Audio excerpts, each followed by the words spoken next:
Hey, my YouTube family. This is Natalie. I'm back again with another video. If you've been following us lately, in the past 3 videos, we've been covering family, relationships, respect, money, finances.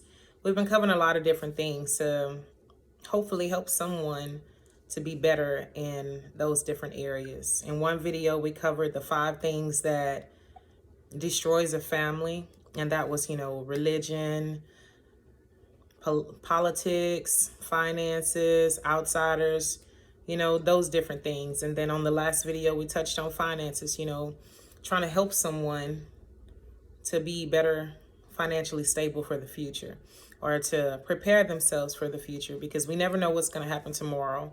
We never know what's going to happen next week or, next year. But if you can put yourself in a better position to be financially secure, then that's the best thing to do.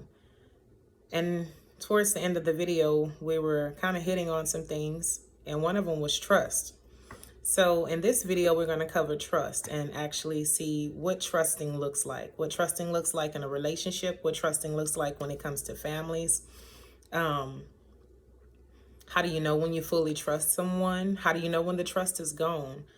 Things like that. Because in order to build a solid foundation of trust, it has to be some mutual conversation and some different things that take place to show you that you can trust this person or that they are reliable. So in this video, of course, I have a returning person that has been helping me so much in these videos to help give you a better perspective from a male's point of view. Hello, are you there? Yes, I am. Awesome sauce. So, caller, what do you believe trust looks like inside of a relationship? Well, I mean, it's to me personally, it's different for everybody. Okay. But for myself personally, it's like a form of love. It's an action word. You know, you can tell someone that you're going to do something, and when you do, you expect them to do it. No matter how small or how large it might seem to you or the other person, you know, something like going to the grocery store and, hey, you pick up a loaf of bread. Oh, I got that. And you bring that back. Or something like taking care of a bill or something that might be huge and say you got that. Make sure you got that. So to me, trust is about believing that what you say is you're going to do. Okay, so it's about following through. Yes. Okay. Is it better when a person does it because that shows you that they can keep their word?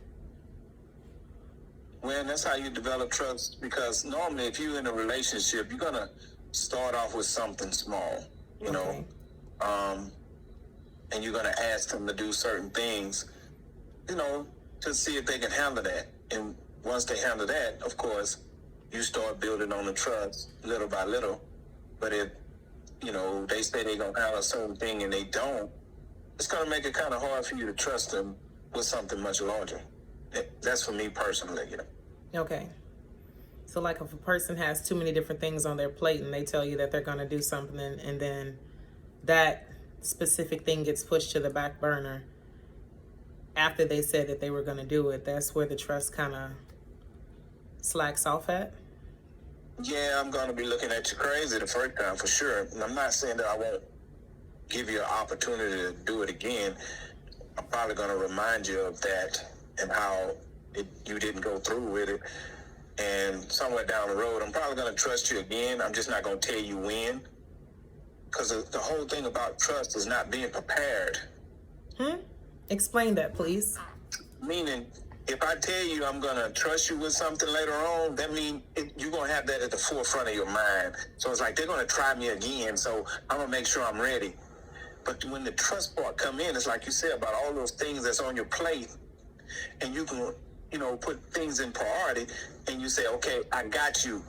Now, you may not put a time frame on it, but I expect you to got me. You know what I'm saying? I expect you to get it done.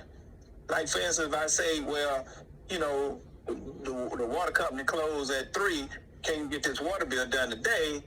You know, because I like to go and get my stuff done and out of the way. And you might be thinking, well, it ain't due to the 15th. So you're probably going to put it to the back. And like, I'll get it done. But to me, today is the day I want you to get it done. That's when I can trust you, when you get it done that day, and something else might fall back just for a minute to go take care of that. But if you say, well, it ain't due to the 15th, so I told you I'd get it done, but we discussed it for today. So that means I can't trust you with that. So that means you're not prepared. But if I prepare you mentally, and then of course you're going to stay on top of it. You know what I'm saying? But when you got things going on down the road and you have to put that in place, that's when you know somebody or someone, for me personally, I can trust them with something. So why wouldn't you want to prepare them for whatever it is that you're expecting from them? Because trust is like building a relationship. And it's all facets of relationships, like we mentioned, love and trust and, commitment and things of that nature. All those things are built on, if you can hold your end up. Okay. And the thing is, if you always prepare for things, that means if something comes at you that you're not prepared for, you're going to panic. That's and true. when you want to trust somebody, you don't want somebody that's easily going into a panic mode. Mm-hmm. Because if something come up and you panic, you're going to drop me off first. You're not going to think about me first. It's almost like borrowing some money from someone. And you talk to them and y'all have a discussion. You say, hey, I need to get this back Friday. You know what I'm saying? Mm-hmm. It might be the following week, but like, hey, next Friday, man, I need to get my money. You're like, okay, cool. Now, when bill time come around, y'all done discuss what y'all have to discuss, but you're more afraid of these other people than me. So you're going to pay them their money. You're not going to give me mine. Mm-hmm. See, now I can't trust you to borrow money from me anymore. So I'm probably not going to do that again. Okay. You know what I'm saying? Because they panicked. So I'm like, why I didn't get my money? You know what I'm saying? You borrowed money from me. Well, I didn't want to get my light bill turned off. I didn't want to get my water turned off, or I had to pay my rent. So basically, you telling me who in a better priority position than I am. So down the road, I'm going to let you know that you're not my priority. You know what I'm saying? Right.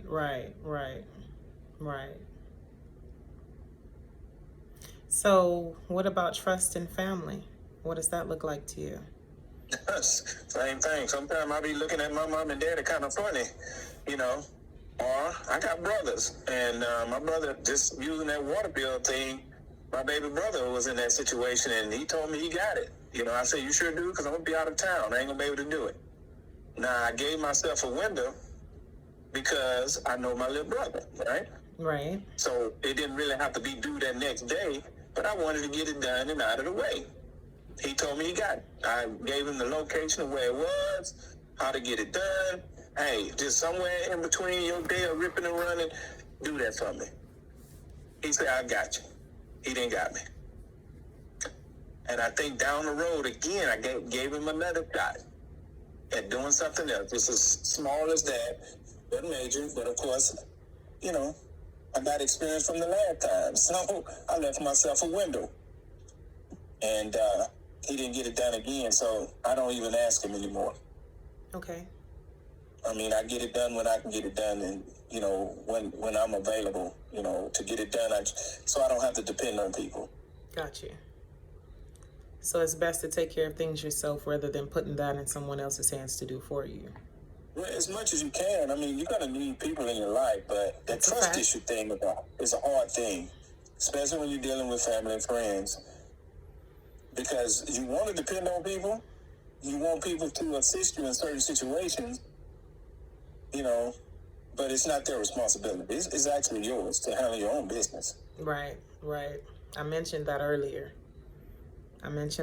how sometimes I can take things and put it in other people, put that responsibility on others and ask them to do something for me when it's not their responsibility to do. It's my responsibility to do, or it's my responsibility to make sure that I set myself up in the best position to be able to accomplish whatever it is that I set out to do.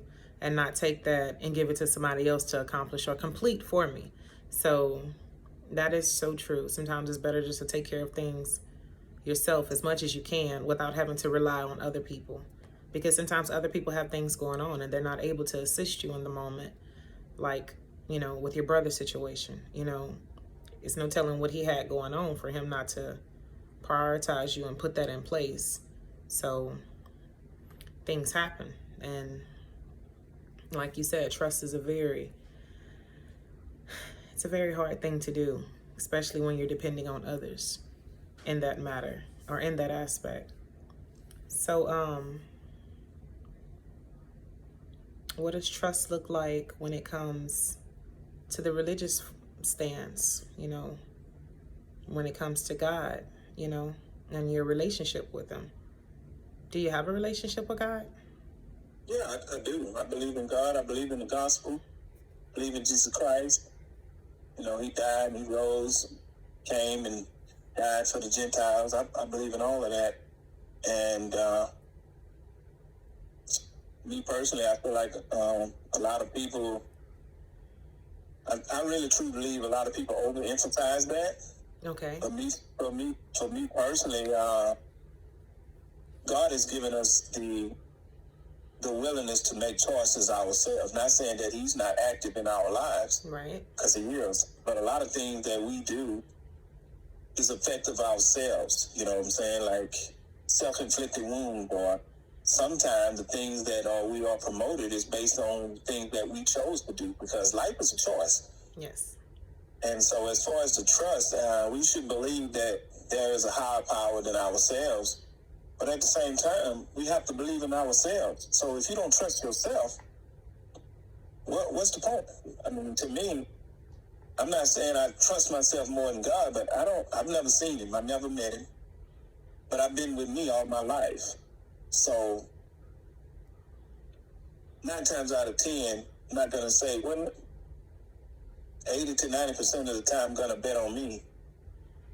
Now, I ask God for different things, strength, knowledge, wisdom, things of that nature, because a lot of things he can give you outside of, book knowledge and, messing up day to day just to learn from those experiences. But, me personally, you have to trust yourself a lot more than, I'm going to wait on God all the time. Because if you wait on God a lot of times, a lot of things go undone. That's true. Because I believe he gives us the ability to get up and do things for ourselves, so we don't have to always say, like you just said, I'm waiting on God, I'm waiting on God. And I believe in sometimes it's God waiting on us to make the move or to make a decision or to get up and do something, period, concerning whatever situation it is. And we have to trust God and also trust in ourselves that we're doing what we're supposed to be doing in whatever situation it is. So, what do you say when people say they don't trust God because he hasn't done or hasn't been there? Or because he didn't do things the way that they thought he would? Well, that goes back for me as far as choice, what you believe, how much you believe, because not everybody's in the same belief Category. level.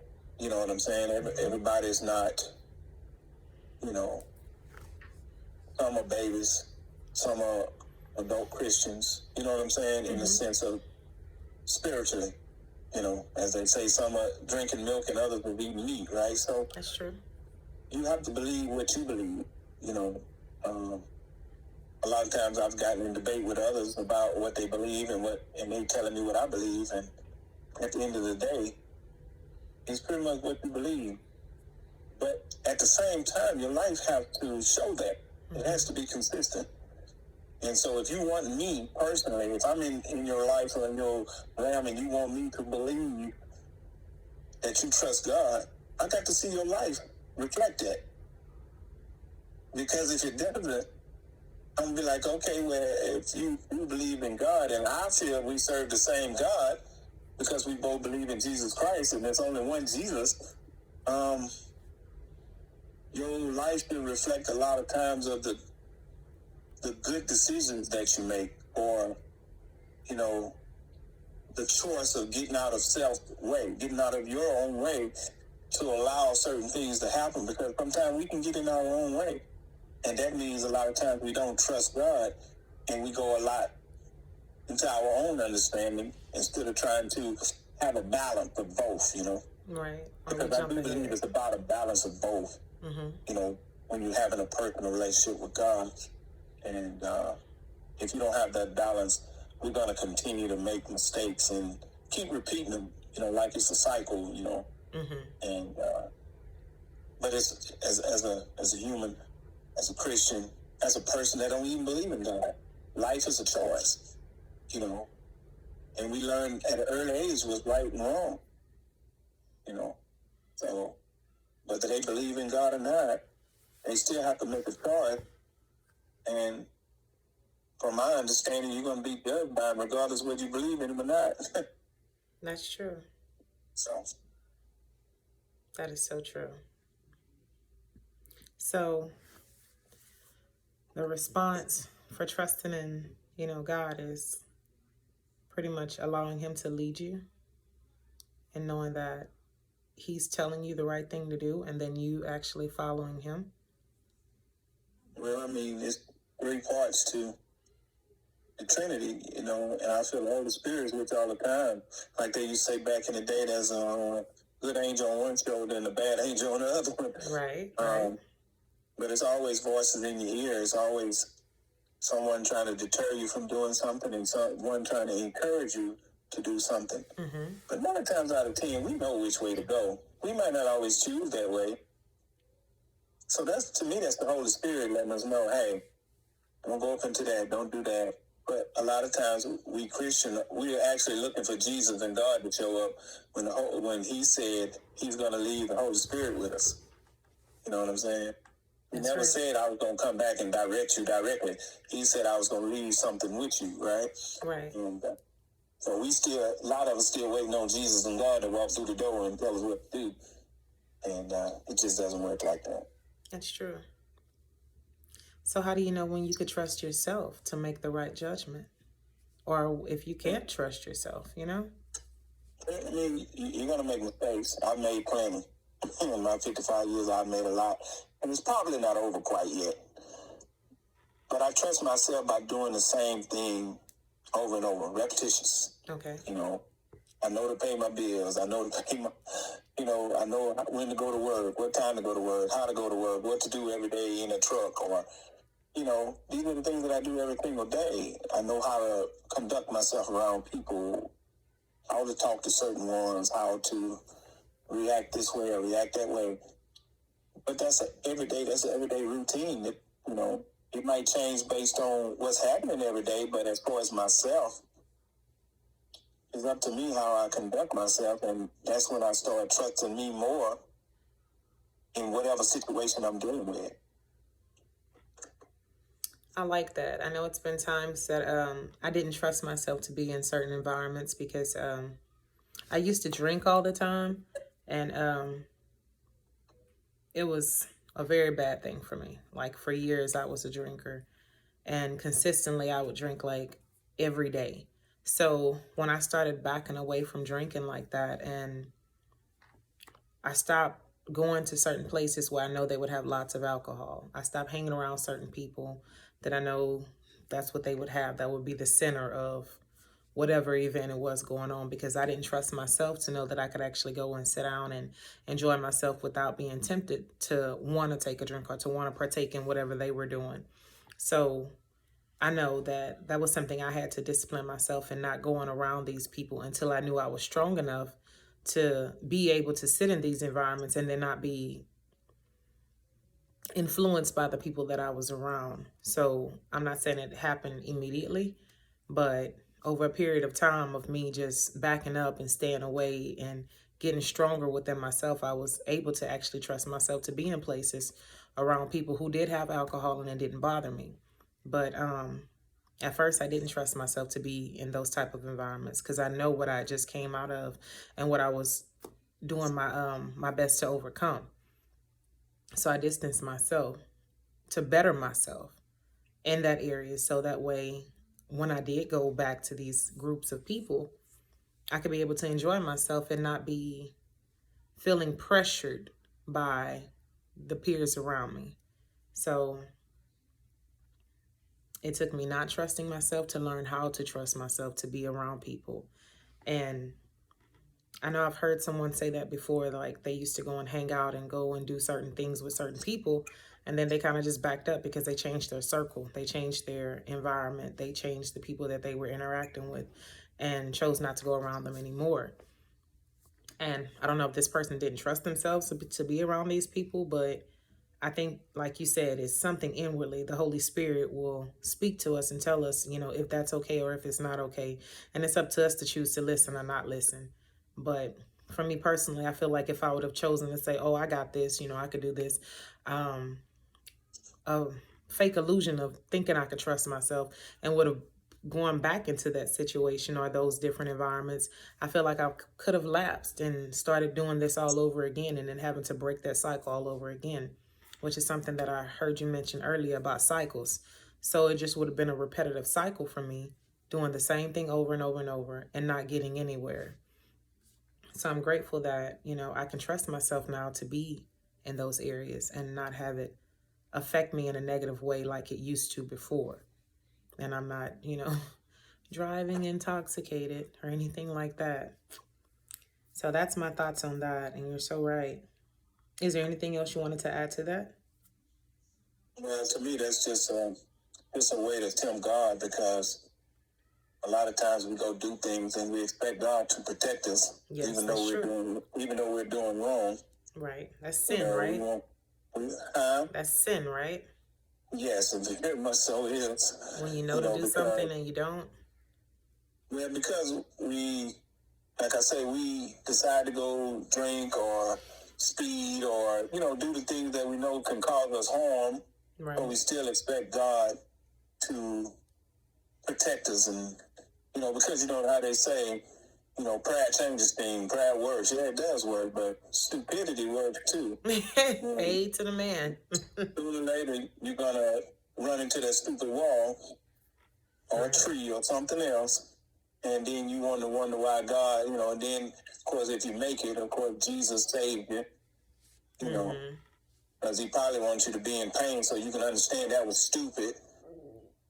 But so a lot of times we trust God so much, like I was saying earlier, to where we think he's just going to fix everything when we got in our own way. That's true. By doing the things that wasn't safe for us, So that's all I had to say on that one. That is so true. And I like how you said that sometimes we get in our own way and not trusting God to lead us to where we're supposed to be. So we try to go ahead of him. I've been called Abraham. I want to go ahead of God and do my own thing, and make stuff happen, which I am guilty of doing that. and then want God to bless it, right? Yeah, of course. I'm guilty. That's what Abraham did. He wanted God to bless Ishmael. Yeah. He was like, nah, you're going to send him away. Right? That is so true. That is so true. Because I've done it. And I know it's been plenty of times in my life where I went ahead and wanted to speed up the process because I'm like, okay, this is taking too long and this doesn't look like what I thought it would look like. And I'm like, okay, I trust you, Lord, but just not right here. I got this part. I can do it. You go ahead. I'm going to do this part. And then when it fails or it blows up in my face, I'm like, oh my God, what happened? And now I'm expecting him, like you said, to fix it and make it right, when if I would have just trusted that he knows the plans that he have for me and he knows the way that I should take, and just actually listen to what he was saying and ordering my steps, I probably wouldn't have gone through the things that I had to go through or keep starting over in life. Because I know when I don't trust him and I make my own moves, it causes me to have to start over. And starting over is not always a good thing. And then sometimes in certain situations, it is a good thing. But for me, in certain situations, it wasn't good. I got tired of starting over and then not feeling like I'm starting in the middle, where I stopped at, but no, having to go all the way back to the beginning and start again and relearn lessons that I'd already learned in life. So that's a part of trust as well. Trusting that you're being led properly. Trusting that the person that is leading you down the right path. Or like you said, the higher power, God, Jesus, the Holy Spirit is leading you down the right path. Or even sometimes I feel like people are sent into our lives to help kind of guide us down the right path. If we're listening and in tune, or, open to receive what's being told to us, I do believe that sometimes people can lead us down the right path. But I do believe we have to trust, like you said earlier, we have to trust these people to know that they are going to lead us in the right path, or that they are capable of leading us in the right path. And like you said, it's kind of difficult to trust someone when you're watching their lifestyle and it doesn't add up. It doesn't add up with what they're saying. So that can be very difficult to trust that they're giving you the right judgment or the right wisdom or the right guidance for whatever season it is that you're in. Are you about to start something? Well, go ahead. I did. I opened it up. Go ahead. Because what about when the person is actually speaking and walking in that light, you still find yourself not trusting enough to follow? Because if God sent someone in your life, let me say it again, if God sent someone in That's your right. life, Make sure it's God. that person is going to lead you in the right direction. But a lot of times, we don't believe that God sent this person. Okay. You know what I'm saying? And it's hard to trust, and that's why people always speak about how can you trust a man that you've never seen before, but then your brother or your sister, you don't trust them at all. So, in so many words, it's like the hardest thing is to be a leader and to have followers, because a lot of times everybody think they're a leader and everybody's not. Okay. And sometimes you come into someone's life like that and they need your help and they need to trust you, and you showing them a way, and it's different. It's hard for them to trust that when they've never seen that before. That is so true. That is so true. This is the part about Jesus. Like, you can grow up in church all your life and still watch God do some different things, and you be like, God, is that you? I've never seen this before. Mm-hmm. Because God, He works in levels. He don't stay at the same level when you were 6 and 12 and 15 and 20 and 30. He's always changing. He's the same person, but at the same time, as you grow, He takes you to another level. So what you're seeing in the next level ain't the same as what you saw before. So you question yourself, because now you question whether or not you really trust yourself with God, And then when this new person come in, it's kind of hard to trust that new person, because, they might not be showing you what you've seen all your life, but then still impacting your life, but you still believing in what you know. So that's a whole nother ball game there. So what makes, okay, well, in your words, what is the true definition of a leader? True definition of a leader? Yes. Everything that you are as a follower, because you have to go to school to learn how to be a leader. So that means it's going to be a bunch of failures in there. It's going to be some disappointment, some tears, some fears, But a true leader is somebody that pretty much lead, that's not emotional all the time. Okay. That mostly use logic instead of feelings. Okay. Because you got to think about it. God is not a God of feelings. I mean, when you look at the sense of Him being a being, He don't feel like we do. Let's put it like that. And so He don't believe in chaos. He don't believe in drama. He don't believe in. He can cause some things to happen now that'll shake up the place. But He believes if you're going to be a leader, you have to be steady. Even if you're making mistakes, when you make that mistake, you got to own it But you got to be wise. You got to be slow. God don't make a lot of decisions fast. You know, there's a lot of people out there want to lead. They make a decision real quick, and then they just hoping it work out. Not everything is going to work out, but you can't just roll and hope it work out. But you got to lead by example, you know. And sometimes that's the hardest thing to do when you have no one to follow you. Everybody, you know, talking about they following, but they're doing their own thing.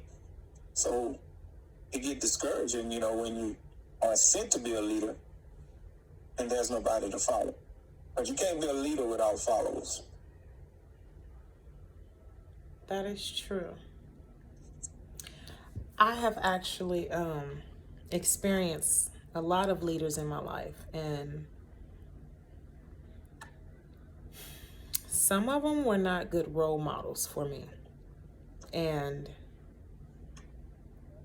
sometimes it's hard, and I could just speak from my own personal experience. Sometimes it's hard for me to follow a leader when I don't know if their leadership ways are being more pulled over to the good side or to the bad side. Because, you know, I'm going to bring it back to this. There are wolves in sheep clothing.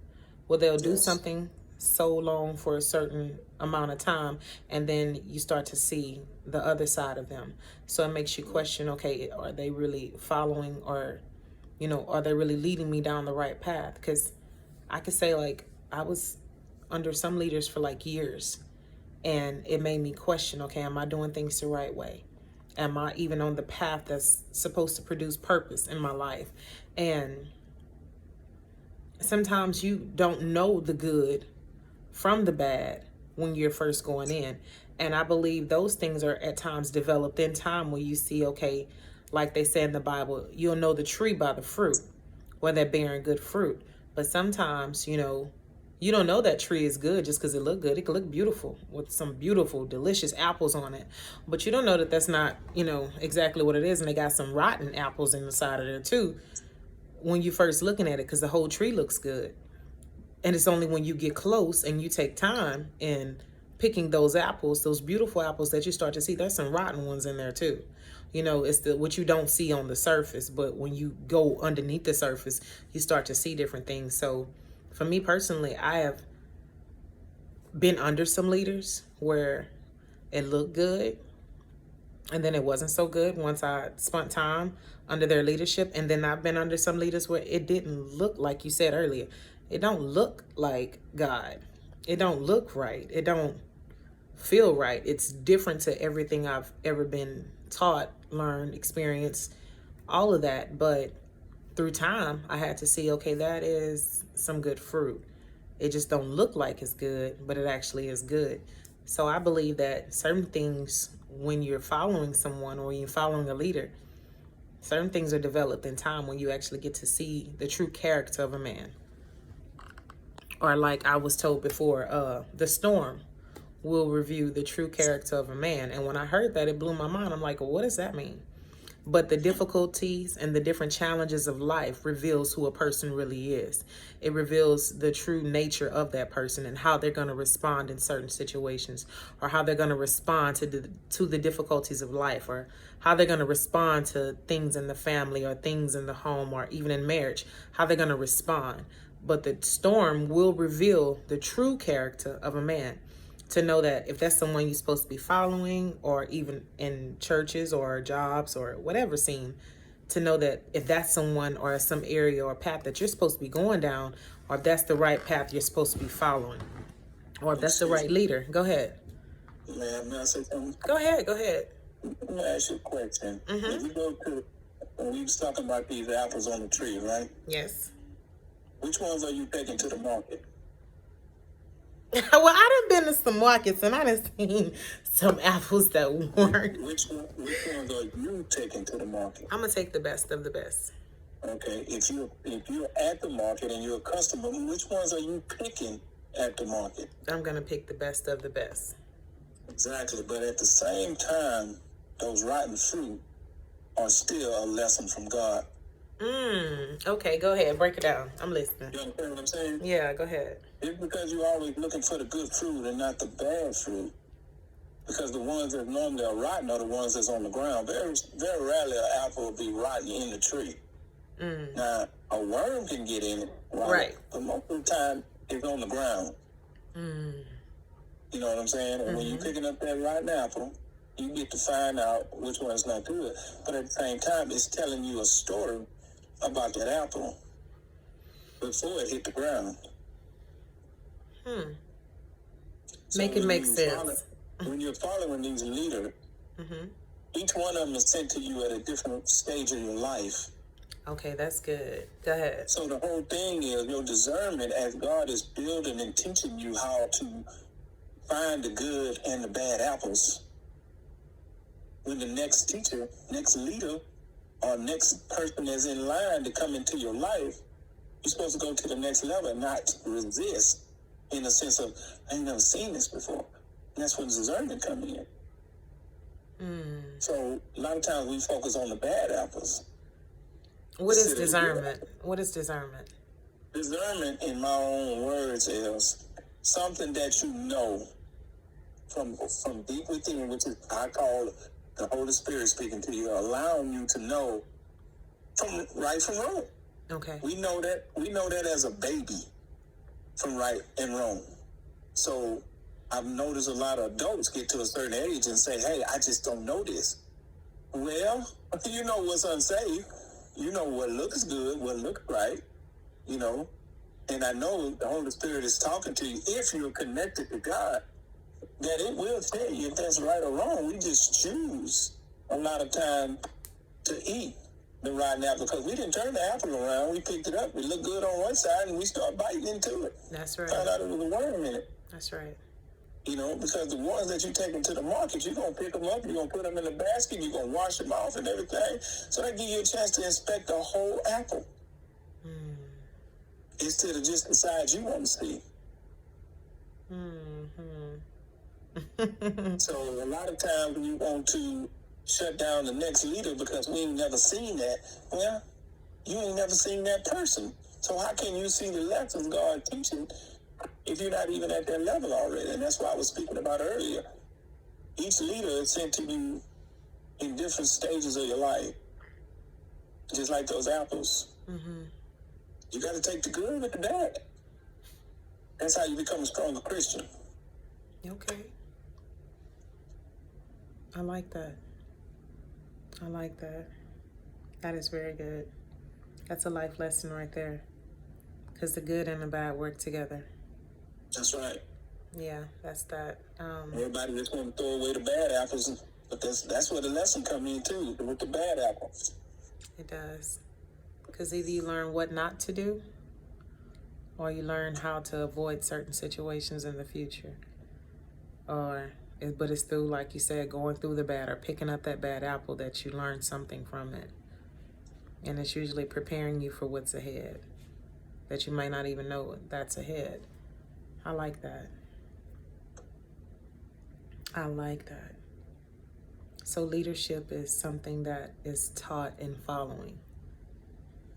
When you learn how to follow, you learn how to lead. You can't be a leader without being a follower first. And you know, my dad told me that years ago, and it didn't make sense, but he used to tell me, Natalie, you always want to lead every song. You want to lead every song. He said, but the best leaders are the ones that know how to sing from the background. I'm like, what? He's like... That's why I work better from the shadows. You know what I'm saying? And I didn't understand what he was saying then, but it started to make sense over time. And he was like, you don't always have to be out in front to lead. The best leaders are in the background. Let me ask you something else. Go ahead. You've seen a good movie before, right? Of course I have. How many times have you seen the producer?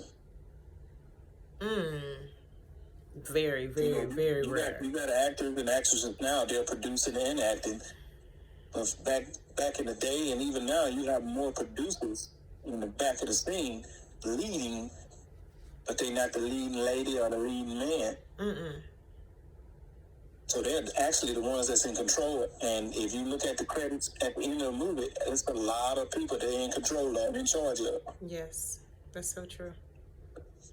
That is so true. That movie wouldn't work out if people wouldn't follow, though. Right, that is so true. That is so true. And I totally agree with you on that. So the best leaders are the ones that actually learn how to follow, learn how to do things the right way, and establish what they're supposed to establish. I thank you so much for giving me the time to actually learn what trust looks like and how to be better at trusting people, trusting yourself, and trusting God. So that way we can become better followers, and those who are meant to be leaders become better leaders, because it all works hand in hand. I don't believe you can lead someone if you don't know how to follow them. I don't believe it's possible.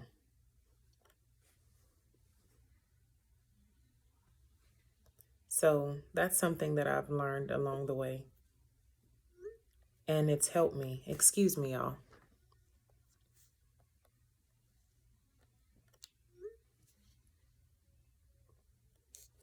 It's something that has helped me along the way to become better at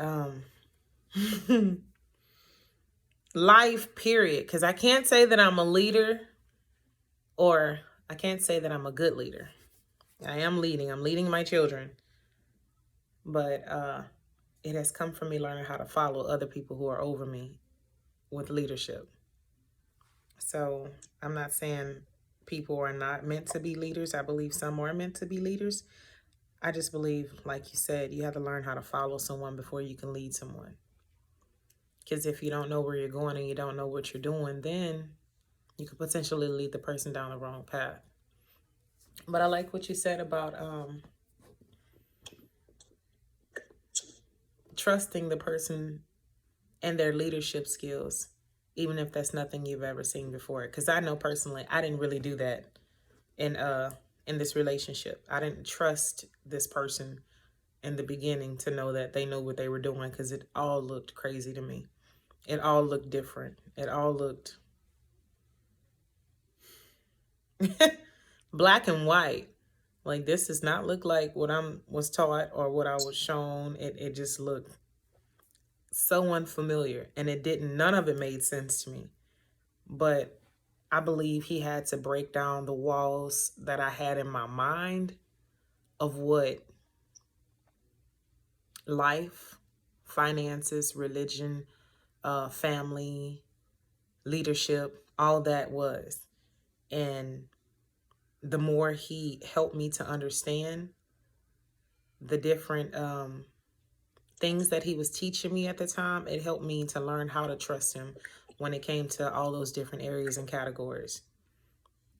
Granted, I do fall and I don't get everything right, because there's a lot of areas that I'm still working on, but I believe we'll be working on ourselves until Jesus comes. Because if anybody was perfect, there wouldn't be no need for them to be here. But I do believe it's in messing up, missing the mark, that you have an opportunity to get it right.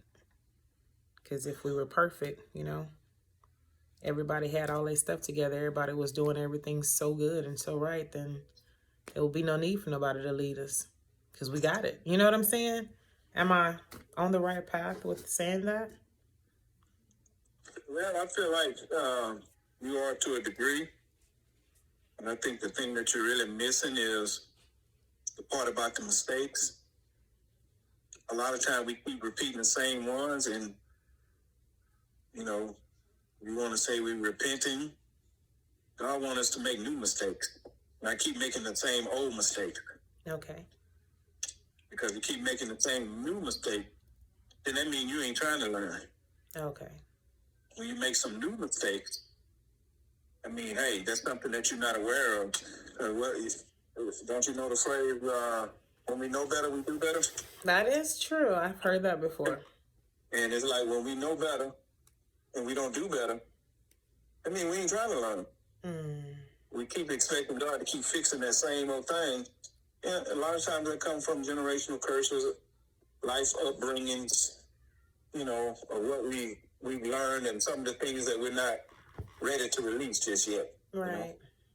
So And then we just keep the cycle going, keep saying, well, I know I ain't gonna do this, I'm gonna look bad now. See, to me, that let me know you already failing.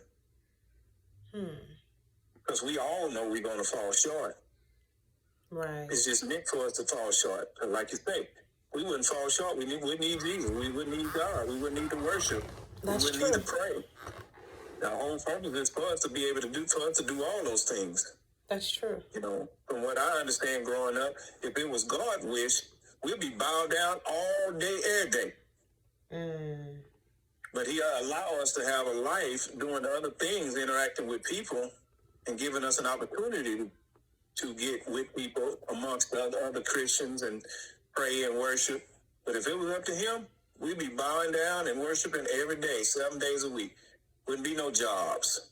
Right. Wouldn't be no relationships like that. Right. You know?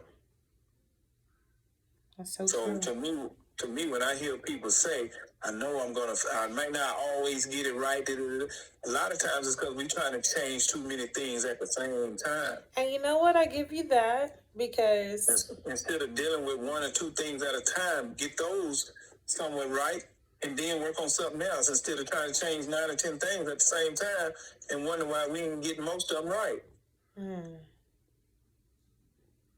So I do agree with you because I'm in the process of changing a few things at once.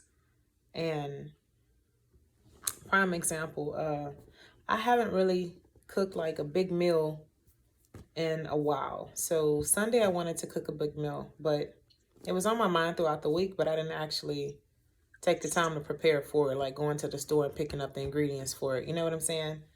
So, and Saturday I was kind of discouraged because I went out to go to work and it's like I got stormed out. And the day before I was stormed out. And then, so it was like my momentum that I had for cooking just kind of dropped from like 10 to 3. I'm like, I really don't want to do this. But something in the middle of the night, you know, it's like I felt it changed my mind. It's like I felt so much encouragement in my sleep. I don't know what happened, but it was like something changed where I wasn't down. It took your mind off the storm. It did. And it was like, okay, I could sit here and complain about what I didn't make at these places or the little money that I made for the whole week and thinking about how I just put out from rent, this, that, and the other. I could be down about that, or I can get up and do something that uplift myself. So it's like, I felt like I was uplifted in between Saturday night and Sunday morning. So I was like, you know what? I'm going to just still cook anyway. And I did. But because it wasn't properly planned throughout the week and I allowed other things to weigh down on my emotions, like you were talking about earlier, those emotions. I allowed other things to weigh down on my emotions, and I didn't really want to cook a big meal. But whatever changed in the middle of the night, it did. So I got up and I went into the store and I got some things. Now, mind you, I know the right way of doing it. But in the moment of me moving and doing what I was doing and building myself up, encouraging myself, like David said, encouraging myself in the Lord, like lifting my spirits back up to still do something. Because my kitchen for me with baking or cooking, it's like, it's a what they call it. Oh my gosh, I can't think of the word for it, but it's like, it's a happy place for me. I'm gonna say that. It's a happy place for me to be able to create and make something out of nothing. So I was in my happy place. Granted, you know, I had a roast, and that roast was going to take like 5 or 6 hours to do. And it was in my intentions to turn my fire down real, real low and then go to church.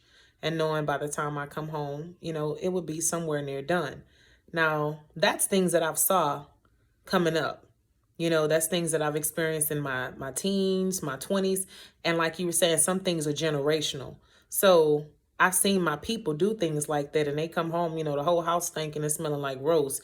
But my training and teacher who's taught me, like, you don't cook away from home because anything could happen. Well, guess what? Something happened. My bag bust on me. My bag bust. All my juice leaked. Well, it didn't leak out because I had a pan underneath it. But it was in that moment of my generational upbringing versus my new age, and I'm going to say it like that, my new age teaching that said you don't do this away from home, because if something happens, you're there to correct it, you're there to address it, and you're there to fix it. So I was battling in between. But at the end of the day, it came out okay. But yet I still wasn't at peace within myself, because I'm like, okay, from my new age teacher, it's like, you know, you could have handled that better than what you did. You could have done things differently. You could have still chosen to, either if you got up that middle of the night, you know, and did that, you know, you could have, something could have taken place, or you could have turned it off and then turned it back on when you got home. It was something different that I could have done, so that way I wouldn't still use my generational upbringing, my background, and putting this in place with this new way of thinking, where it wouldn't have been like a... May I ask a question? Go ahead. Can we go back to the beginning where you started with you getting frustrated Okay. Saturday because of the rain and how much you didn't make and this, that, and the other? Yeah. Let me ask you, this leader that you're talking about, did he ever teach you about that? Did he ever teach me about what? Because he's taught me a lot of different things. How not to allow the weather, how much money you make on a particular day affect your life, for you to get to this place to where you got to Sunday, because that's where it started at. It started Saturday because even with the weather being bad, you could have went and got the roast, right? Right, I could have. But you chose not to. You chose to be in your feelings instead of saying, hey, I'm going to do this roast anyway, or I'm going to just buy it so whenever I feel like it, I'll have it already. Right. But you didn't do that. You decided to go home and pout like a baby. And then when you felt like in your sleep, because you were no longer thinking about the storm, Holy Spirit, or what they call in the worldly sense of the epiphany, hit me. Oh, I can go do this first thing in the morning, still get it done, because I'm going to go back to my old ways because the new leader isn't here. So I'll just do what I used to do. You know, because I think not only your new leader, but your old leader told you shouldn't cook away from home, right? Yes, I've been told that before. Okay, so these are the choices I'm talking about, and we want to make sure God covers everything, because you at church, right? Right. You probably praying over that roast and everything. And let me ask you this: I was. when you found out about the bag being burst, was church over or? It was still going on. I took a break. Oh, so you went home and found this out? Yes. Yeah. So God sent a messenger Yes. for you to go home to check your pots. Yes. See how good God is? Ain't he? Yes, he is. Yes, he is. Yes, he is. He's saving us even when we don't want to save ourselves. Oh, yeah, he does. He is. That's how he built trust. That's how he builds trust. Yes, that's how you get to a point to where we trust him, because he was saving you even when you was trying to hurt yourself. Okay. I didn't see that like that. There's different levels to this. It's always a different level. Yeah. It's always a different level, and it's always a different story. And it's always a different something that you can learn. So, is there anything you want to, say or add to anything that we have talked about? No, that's pretty much it. Other than trust is it's a rocky road. It is. It's not always smooth, but somebody's actions, somebody's consistency, somebody leading by example is always a good indication of how you can trust them. But it's got to be longer than just a couple of days. You know what I'm saying? It's got to be consistent. Consistent don't mean I do it for a few days and I fall off. And it doesn't matter how minute it is to you or the other person, because something that's small to you is big to them and vice versa. So That's true. you shouldn't, look down on what somebody else deemed trustworthy, or something that seems small or large, because a lot of times we'll miss the message. We'll miss the blessing based on that. And that's all I have to say about that. Well, there you go. You got it. We hope that y'all learned something on today, or something that was said to help you better yourself in life. We love y'all. Later.